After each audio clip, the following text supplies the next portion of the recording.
مد یا مدہ، جیسے آصف لکھتے ہیں نا، آصف الف مدہ.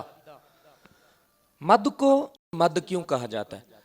میں نے نا آسانی کے لیے ایک لفظ، ایک حرف لمبا سا کر کے ایک چیز لکھ دی ہے، تاکہ آپ کے ذہن میں یہ نشانی رہے کہ پہلی بار جب قاری صاحب نے لکھا تھا تو لمبا سارا کر کے لکھا. مد کا مطلب کیا ہے؟ لمبا کرنا. اتنا بڑا ہم نے کوئی بھی حرف نہیں لکھا ہوگا میرے خیال میں، یہ نشانی ذہن میں رکھ لیں. مد کا مطلب لمبا کرنا. یہ جس حرف پہ آ جائے گی اس حرف کو لمبا کر دیں گے. دیکھتے نہیں ہیں جب آپ قرآن پڑھتے ہیں، قاری قرآن پڑھتے ہیں، تو ان میں سے کچھ حروف بہت لمبے کھینچ دیتے ہیں. وہ کس کی مدد سے ہوتے ہیں؟ مد کی مدد سے. مد، یہ مد جو ہے نا، یہ آج کا سبق ہے، یہ ذہن نشین رکھیں. یہ ریویژن بھی ساتھ ساتھ چلتی رہے گی. مد کیا ہے؟ مد کا مطلب لفظ کو کھینچ کے لمبا کر دینا. مد کا مطلب لفظ کو، حرف کو کھینچ کے لمبا کر دینا. مد لمبا کرنا، مد لمبا کرنا، بڑا کرنا. جیسے وَلَضَّالِّينَ، اس کا جو الف ہے نا داد کا، داد کے ساتھ ضالین کا، اس کے اوپر مد ہے. ہم اس کو کیسے پڑھتے ہیں؟ وَلَضَّالِّينَ پڑھتے ہیں ایسے. یہ جو ضال کیا کس کی مدد سے ہوا ہے؟ مد کی مدد سے. کس کی مدد سے؟ ٹھیک ہے. تو اسی طرح کچھ حروف آتے ہیں قرآن پاک میں جو سورت کے نا شروع میں لکھے ہوتے ہیں. جیسے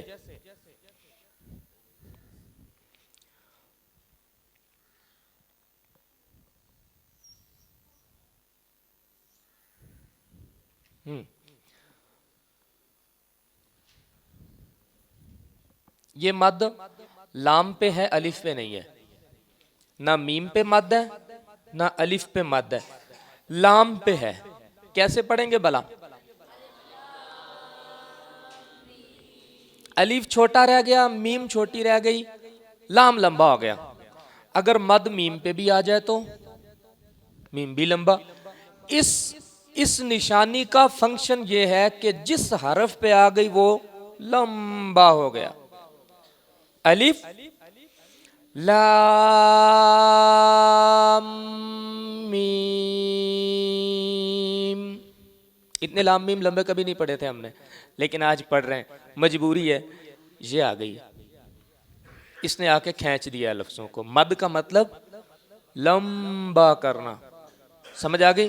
مد کا مطلب لمبا کرنا. جس پہ آ گئی اس کو لمبا کر دے. الف لام میم. ٹھیک ہے.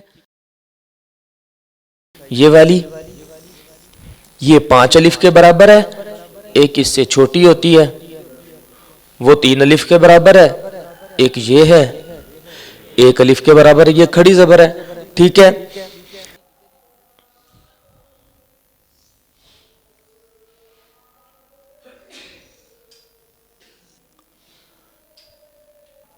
جی یہ کیا تھا؟ اوپر مد ہے، ذرا یہ سوچ کے پڑھ. سمجھ آ گئی؟ مد کا مطلب کیا ہے؟ لمبا. لفظ کو، حرف کو، کسی بھی حرف پہ آ جائے اس کو لمبا کرنا. الف لام.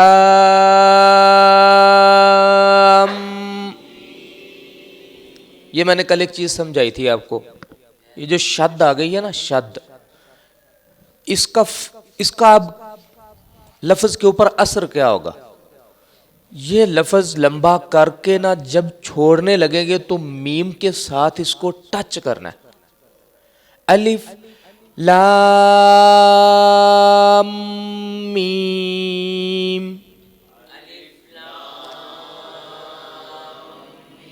ٹھیک ہے. پہلے ہم پڑھ رہے تھے الف لام میم، اب الف لام میم. الف لام میم را.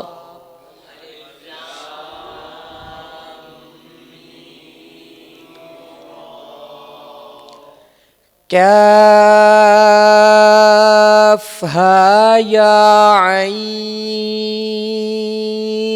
صاد.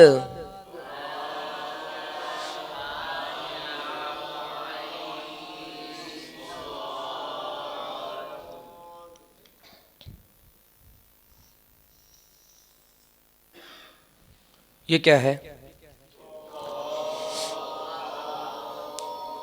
طہ.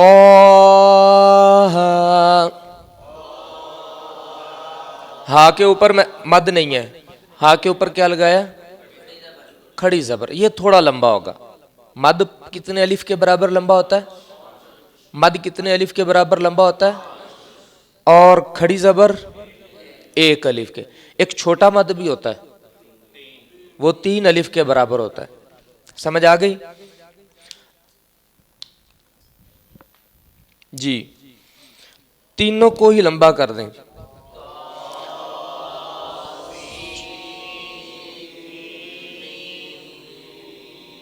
یہ ایک نئی چیز آ گئی اس میں، ذرا غور کریں اس پر. سین نہیں، پہلے سین ہی پڑھتے تھے. اس شد نے آ کے نا سین کو میم میں مرج کر دیا. سیم، سین تھا نا سین، سیم ہو گیا. کس وجہ سے؟ یہ اس کا کمال ہے. طاسیم میم.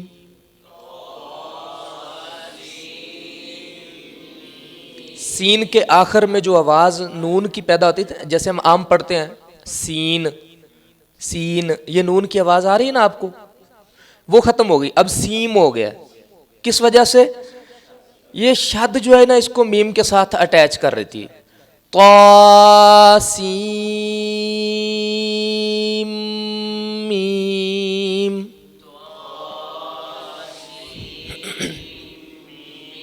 ٹھیک ہے، اوپر سے لا کے ملانا ہے. طاسیم میم.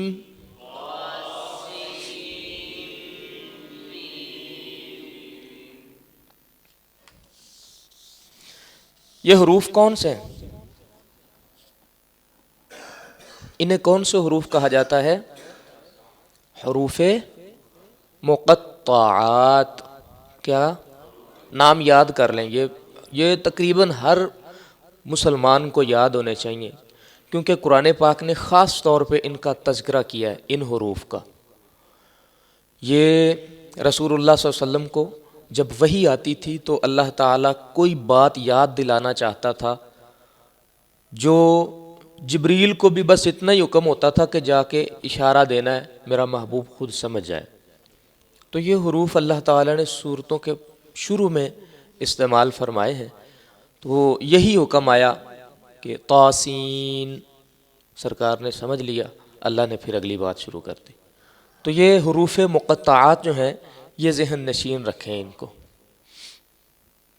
جی یہ کیا ہے؟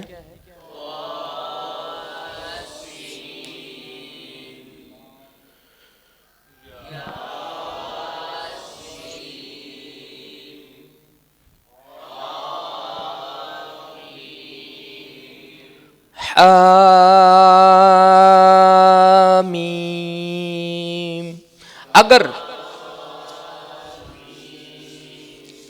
اگر جو حامیم کی میم ہے اس کے اوپر شادہ آ جاتا ہے تو حامیم.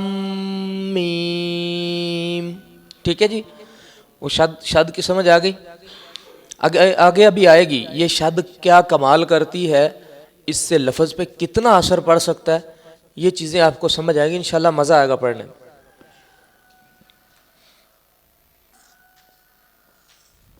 یہ بھی حروف مقطعات ہیں. علیحدہ اکیلا قاف بھی آیا ہے کسی جگہ پہ، قاف والقرآن المجید، بل عجبوا ان جاءهم، تو اس میں سورت کے شروع میں سورہ، اس کا نام ہی سورہ قاف ہے، اور سورہ قلم جو ہے اس کے شروع میں نون ہے، نون والقلم وما یسطرون، ٹھیک ہے.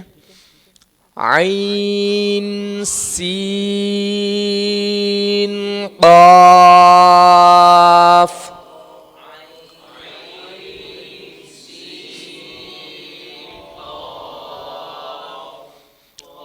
قاف، نون. ٹھیک ہے جی. آج ایک نئی چیز اور پڑھیں گے ہم. حروف مدہ کتنے ہیں؟ ایک الف کے برابر حروف مدہ کتنے ہیں؟ 3. کون کون سا؟